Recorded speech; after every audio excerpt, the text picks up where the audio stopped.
Hello everyone, আমি আগেই একটা ভিডিওতে বলেছিলাম যে ফেলে দেওয়া জিনিস দেখলেই আমার মাথায় নতুন নতুন আইডিয়া চলে আসে। তো সেই রকমই এই কোকোনাট অয়েলের বোতলটা যখন পেয়েছিলাম তখনই একটা কিউট ফোরাল পেন স্ট্যান্ডের অভাব বোধ করেছিলাম, আর সেই থেকেই এটা বানানো। আমি এত হ্যান্ডক্রাফটের কাজ করি কিন্তু আমার ব্রাশ আর তার অ্যাক্সেসরিজগুলো রাখার জন্য একটা পেন স্ট্যান্ড নেই। এটা আমি বেশ কিছুদিন ধরেই ভাবছিলাম, আর তারপর যখন এই কোকোনাট অয়েলের বোতলটা পেলাম তো ভাবলাম যে ঠিক আছে, এটা রিডেকোরেট করে একটা কিউট ফোরাল পেন স্ট্যান্ডই বানানো যাক। প্রথমে এর ওপরের পার্টটা কেটে গ্লু আর টিস্যু দিয়ে একটা সুন্দর টেক্সচার করে নিয়েছিলাম।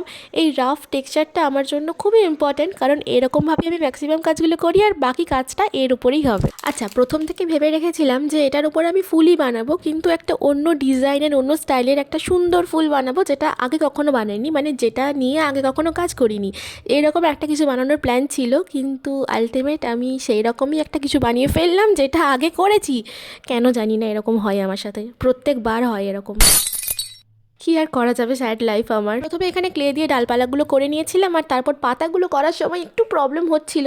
আর আমার না ফুল আর পাতা করতে টাইম লাগে, একটু প্রবলেম হয়, কারণ আমি একটু পাতলা পাতলা লেয়ারে ফুলের পাপড়ি আর পাতাগুলো করি, তার জন্য অ্যাডজাস্ট করতে প্রবলেম হয়, কিন্তু পরে কাজগুলো দেখতে ভীষণ ভালো লাগে। ডালপালা পাতা বানানোর পর এতগুলো ফুল বানিয়েছিলাম, না না এটা অপরাজিতা ফুল না, আর কি ফুল আমি নিজেও জানি না। কালার করে কাজটা কমপ্লিট করেই বুঝতে পারবো যে আলটিমেট কি বানিয়েছি।